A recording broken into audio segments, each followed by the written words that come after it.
kita pakai. Oke.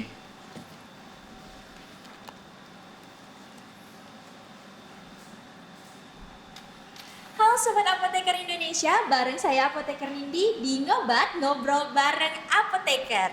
Nah, hari ini kita mau membahas tentang gimana mengenal lebih dekat PDIAI Sumut bersama Bapak Apoteker Dr. Andes Agustama MKes.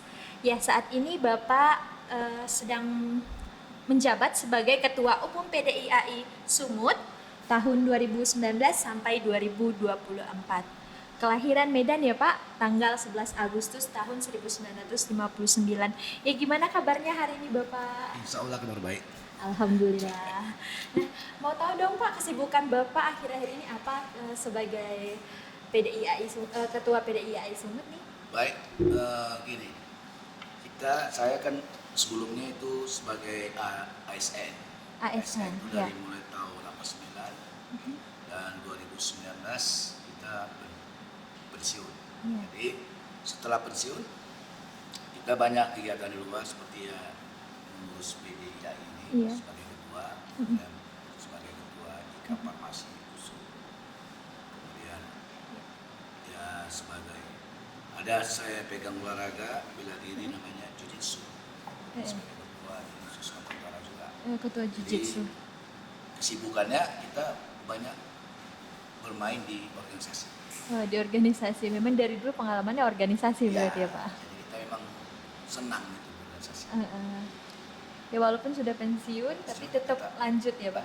Lanjut. Jadi nggak ada kata-kata pensiun. Iya, tidak ada kata pensiun. Ya kalau untuk menjadi pengalaman menjadi seorang apoteker sejauh ini itu apa aja sih Pak? Pengalaman ini banyak. Saya masuk di Fakultas Farmasi USU tahun 1977. Iya, tahun 77. Dan keluar tahun 1988, tempatnya Februari 88. Kemudian saya berdinas tahun 89, mula-mula jadi ASN itu di Provinsi Timur Timur, Provinsi yang ke-27. Ya Pak, mohon maaf boleh dimaju. Provinsi saat itu provinsi yang ke-27, Timur Timur. Belum lepas dari negara kita. Iya, benar. Jadi saya berdinas sana selama lebih kurang 3 tahun, kemudian saya pindah ke Aceh dari mulai tahun 92 sampai tahun 2000. Saya pindah ke Aceh, saya berdinas di Balai Besar Obat dan Makanan. Kemudian tahun 2000 saya pindah lagi ke Medan karena situasi yang tak menentu. Akhirnya saya pindah ke Medan, pindah ke Kanwil Kesehatan dan akhirnya belum jadi dinas kesehatan. Dan kita bisa mendapatkan jabatan yang tertinggi lah di dinas kesehatan. Terakhir saya menjadi kepala dinas kesehatan Provinsi Sumatera Utara sejak tahun 2016 sampai 2019. Akhirnya saya pensiun. Sampai pensiun ya Pak, berarti benar-benar perjalanan yang luar biasa dari kita, tamat dari apoteker USU ya. Ya pengalaman udah kemana-mana lah. Kita pernah kerja di gudang farmasi di Timur Timur dan di Balai Besar Obat Makanan, masuk di Sumatera Utara Kanwil dan masuk dinas kesehatan. Kalau untuk sejarah PDIAI Sumut itu sendiri gimana sih Pak? Nah, kalau PDIAI ini kan dulu awalnya mulanya namanya IAI juga tahun-tahun 56, kemudian berubah menjadi ISPI, Ikatan Sarjana Farmasi Indonesia. Jadi saya setelah tamat tahun 88 saya minta rekomendasi dari ISPI saat itu. Terus saya pindah ke Timur Timur. Nah, diterima sebagai anggota Ikatan Sarjana Farmasi Indonesia di Provinsi Timur Timur saat itu. Kemudian saya pindah ke Aceh pun saya minta juga surat mutasi, rekomendasi dari Timur Timur. Masuklah ke ISPI. Nah, ISPI ya, Ikatan Sarjana Farmasi Aceh. Waktu saya mutasi ke Medan juga saya minta surat ISPI dari Aceh untuk didaftarkan di Sumatera Utara. Jadi PDIAI ini baru sekitar tahun kongres di Jakarta kalau salah saya itu baru berubah menjadi Ikatan Apoteker Indonesia kembali seperti tahun 5 tahun yang lalu. Jadi dulunya itu udah memang IAI, kemudian berubah menjadi ISPI dan kembali lagi. Nah, kalau misalnya ini kan Bapak saat ini menjabat nih sebagai Ketua PDIAI Sumut. Kedepannya PDIAI Sumut itu maunya seperti apa Pak? Kita berharap bagaimana supaya Ikatan Apoteker ini berguna untuk terutama untuk masyarakat yang Sumatera Utara dan bermanfaat untuk anggotanya. Kenapa saya bilang seperti itu? Selama ini apoteker ini tidak pernah tidak ada sedikit pun merasa PD-nya, dan kita dianggap kalau di klaster kesehatan kita dianggap bukan lagi nomor 3. Kalau zaman saya dulu tamat itu apoteker itu dianggap kesehatan nomor 3 setelah dokter, tergigi, apoteker. Sekarang kita udah turun, kita di bawah perawat dan bidan, dan kita tidak punya gaung situ. Jadi harapan kita ke depan bagaimana supaya meningkatkan marwah apoteker Kota Sumatera Utara. Tentunya kita bisa memberikan sumbangsi apa saja yang ada pada kita. Karena dulunya orang ke apotek, orang nggak tahu apoteker, hanya beli obat di apotek. Sementara kalau tidak ada apoteker, tidak ada apotek. Itu pasti. Makanya yang dipakaikan baju TS inilah menunjukkan kita baju kita praktek di apotek. Itu dia. Jadi kenapa kita harapan kita ke depan.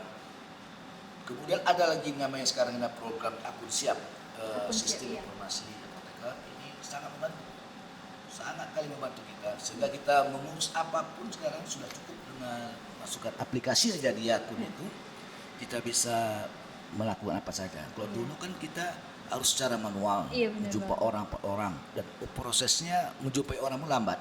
Dan ke depan kita tidak seperti itu lagi. Sekarang ini sudah mulai semua secara terstruktur, tersistem di akun siap itu. Jadi udah online ya Pak? Online, jadi udah mulai gampang. Udah zaman digital kok kita masih manual. Nggak harus ke sana kemari gitu ya Pak. Jadi banyak manfaatnya. Kita harapan kita memang bagaimana supaya kita diakui lah. Iya, mengangkat marwah kita sebagai apoteker.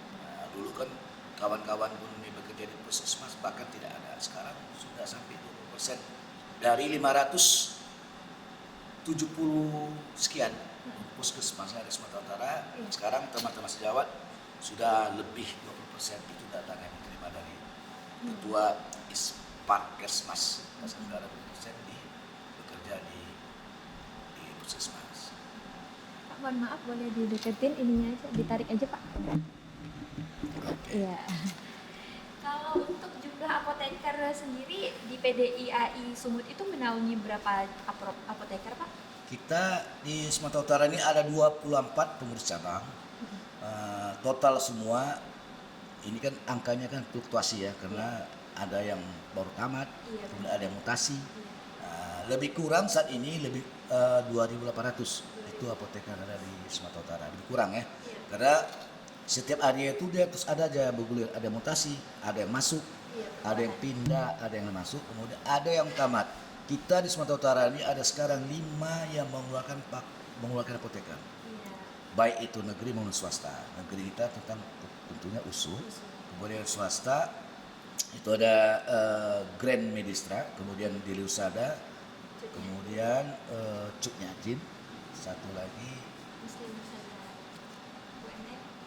UMN. Ini sedang proses dan bakal muncul lagi Sari Mutiara. Iya, segera ya Pak. Segera. Jadi makin banyak, Makin banyak. tahun bakal makin banyak. Katakanlah sekali dia wisuda, sekali dia penyumpahan itu 30 orang aja. Kalau setahun 2 kali, itu 60. Iya, benar. Kali 6, usul lebih. Usul kan sekali sumpah rata-rata 100. Nah, ini kesannya selama Bapak menjabat dari 2019 sampai sekarang, kesan menjadi ketua PDIAI Sumut itu apa aja? Wah, kesannya ini banyak manisnya. Banyak manisnya. Enak kita, karena kita tujuan kita berorganisasi itu kita memegang sebagai ketua PD bukan untuk mencari sesuatu. Kalau kita niat mencari sesuatu, pasti kita tidak akan dapat. Tapi tujuan saya diamanahkan di Konperda tahun 2019. Tentunya didukung para senior yang meminta saya. Saat itu saya masih menjabat sebagai kepala dinas, minta untuk bisa meneruskan kepemimpinan Pak Siskandri. beberapa senior supaya saya Agus lah yang bisa meneruskan ini bos. Jadi dengan harapan para senior tadi itu meminta saya siap untuk mengambil alih pimpinan karena Pak Siskandri dia sudah 3 prodi. Iya. Jadi akhirnya 2018 akhir itu saya siap menjadi ketua dan terpilih secara aklamasi karena dari saat itu 21 PC. 1 PC ya 20 PC menyatakan setuju saya terpilih, 1 abstain. Jadi dikatakan bulat lah itu. Iya. Oke, kita susun kepengurusan dan akhir 2018 awal 2019 atau Desember, Desember 18 ya. Nah, itu kita adakan pelantikan, kita buat juga seminar saat bersamaan. Dan saat pelantikan itu langsung dihadiri oleh Ketua Umum Pengurus Pusat PPIAI itu Pak Nurul Palah Edi Pariam. Jadi memang beliau langsung yang memberi yang melantik saya dan kita susun ke pengurusan dan kita adop semua kepentingan-kepentingan yang ada di apotek yang ada Sumatera Utara.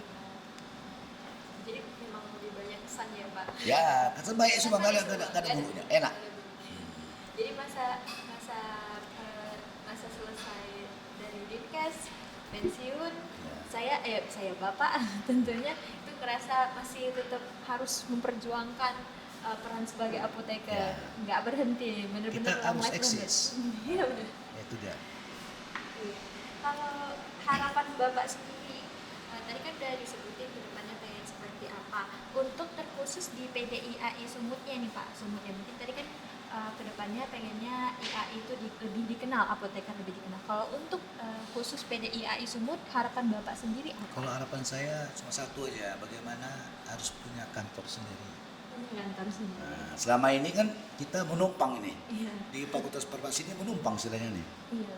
Nah, kebetulan aja kita hubungan baik dengan dekan, kita menumpang di tempat sekretariat ini. Iya. Seharusnya kita dengan banyaknya jumlah apotek yang ada di Sumatera Utara, sudah wajarlah kita punyai kantor sekretariat sendiri. Iya, benar. Dan ini harus terwujud. Masalahnya saya kan Desember 2022 ya, itu akan berakhir. Dana kita belum cukup, tapi saya mencoba untuk meminta sesuatu pada PP dengan nama istilahnya pilu ya, pinjaman lunak Iya. ataupun hibah. Tapi PP sendiri pun sekarang lagi ingin juga membeli kantor sekretariat di Jakarta, jadi memang agak repot juga. Iya. Dengan banyaknya Dengan problem yang banyak saat ini dan segala harus macamnya, dihadapi ya, Pak. tapi saya lihat harus punya. Karena kalau sudah punya kantor sendiri, kita bisa buat seperti acara seperti ini di ruang di kantor kita sendiri, Iya benar.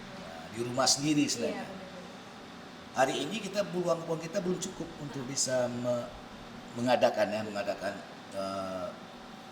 kantor sekretariat.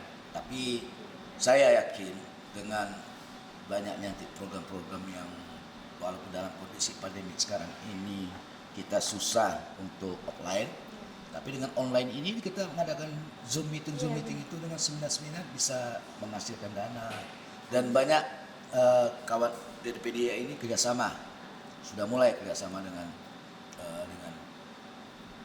perusahaan Berbagai perusahaan. perusahaan kita coba kerjasama, kita ambil ya keuntungan itu terus masuk ke kas PDIA di samping iuran dari anggota.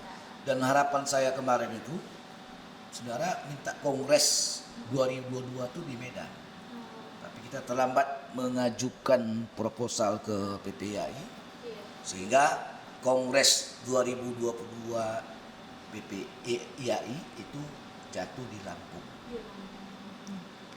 Jadi harapan kita nanti ya siapapun nanti pengurus 22 akhir atau 23 awal misalnya nanti kiranya minimal rapat kerja nasional dan PIT itulah di Sumatera Utara Medan.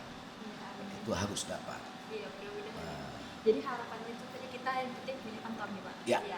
Namanya suatu instansi kalau bisa punya kantor. betul, karena itu menunjukkan kita ada. Iya. Karena kita lihat teman-teman kita di Persatuan Dokter PDGI, Dokter Gigi Indonesia, Ikatan Dokter Indonesia, kemudian ada Ikatan Bidan, PPNI, mereka punya kantor sendiri.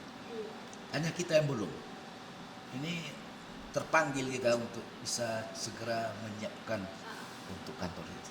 Oke, baiklah, mungkin semoga harapan-harapan tadi itu tercapai di jabatan Bapak atau di jabatan Ketua PDIAI selanjutnya. Mungkin kita akhiri aja nih Pak ngobrol-ngobrol barengnya, ngobat. Jadi terima kasih, saya mohon maaf ya Bapak apabila terdapat salah-salah kata. Terima kasih Bapak udah mau hadir di Ngobat, ngobrol bareng apoteker. Terima kasih buat Sobat Apoteker Indonesia yang sudah menonton Ngobat. Sampai jumpa di Ngobat selanjutnya. Apoteker hebat, Indonesia sehat.